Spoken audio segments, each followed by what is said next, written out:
Assalamualaikum warahmatullahi wabarakatuh. Perkenalkan, nama saya Ahmad Soni Delani dari kelas A3. Saya di sini akan menjelaskan tentang perpindahan kalor dan siklus air. Yang pertama yaitu perpindahan kalor. Perpindahan kalor adalah proses perpindahan energi atau suhu dari suatu benda secara ilmiah.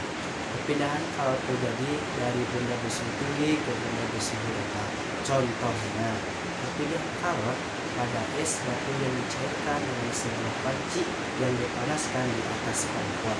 Panas dari api kompor menimbulkan perpindahan kalor ke es batu, sehingga es batu kemudian mencair menjadi air.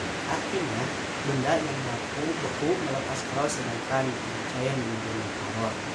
Proses perpindahan kalor ini terjadi melalui tiga mekanisme. Yang pertama itu konveksi. Perpindahan panas melalui benda padat tanpa adanya pergerakan materi. Misalnya jika salah satu ujung logam dipanaskan, ujung lainnya juga akan menjadi panas karena partikel di dalam logam saling bertumbukan dan mentransfer energi. Yang kedua yaitu konveksi.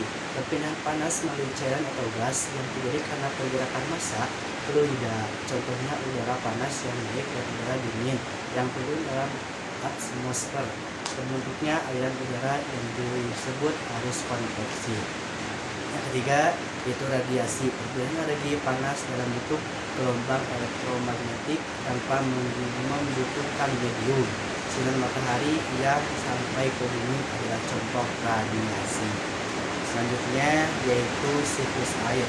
Dikutip dari laman berita Indonesia, siklus air adalah siklus yang melibatkan sirkulasi air secara terus-menerus dalam sistem atmosfer bumi. Siklus air menggambarkan bagaimana air menguap dari permukaan bumi naik ke atmosfer, menjadi dingin dan berkondensasi menjadi hujan atau salju di awan, dan jatuh lagi ke permukaan sebagai presipitasi.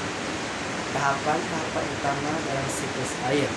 Yang pertama yaitu evaporasi. Proses penguapan air dari permukaan laut, danau, sungai ataupun tumbuhan.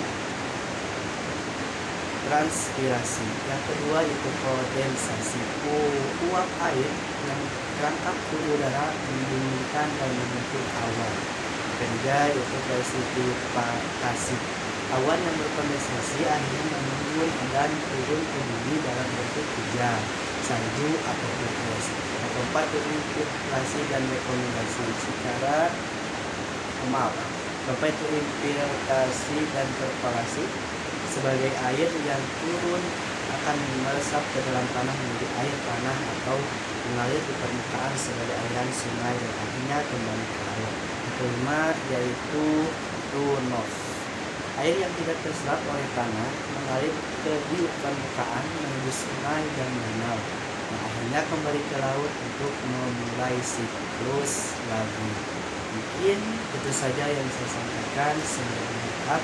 Wassalamualaikum warahmatullahi wabarakatuh.